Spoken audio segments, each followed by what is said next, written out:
To Catch a Fairy is the second segment of the 11th episode of the first season of New Looney Tunes, and I didn't dislike this one, but I didn't necessarily love it. It started off really well, and I'd say it ended well as well. I'm not going to give away the ending, but the middle bit, I wasn't that interested in it. The Tooth Fairy comes to take away Bugs' tooth, and I love the design of the Tooth Fairy. I'll be honest, it's not what I expected the character to look like, and the character looks pretty awesome. And the Tooth Fairy ends up taking away all of Bugs' teeth.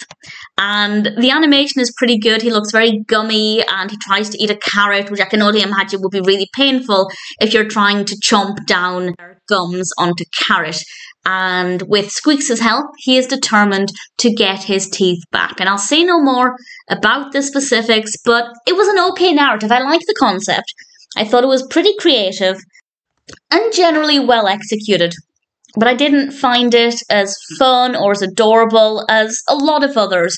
So if I'm comparing it to the usual quality, then it's not as good as a lot of other episodes. But that being said, I did think that it was a sweet enough idea. I liked the character of the Tooth Fairy. I definitely liked her.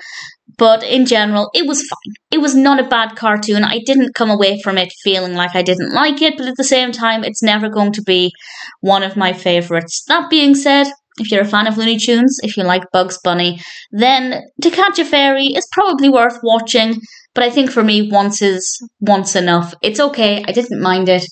Some creativity here, absolutely. The character of the fairy, quite liked. But other than that, there wasn't really anything about this that stood out to me. Apart from Bugs' gummy smile, which I quite liked. I did like that. So, some good bits, but in general, a pretty average cartoon. If it sounds like it would appeal to you, I'd say it's worth watching once.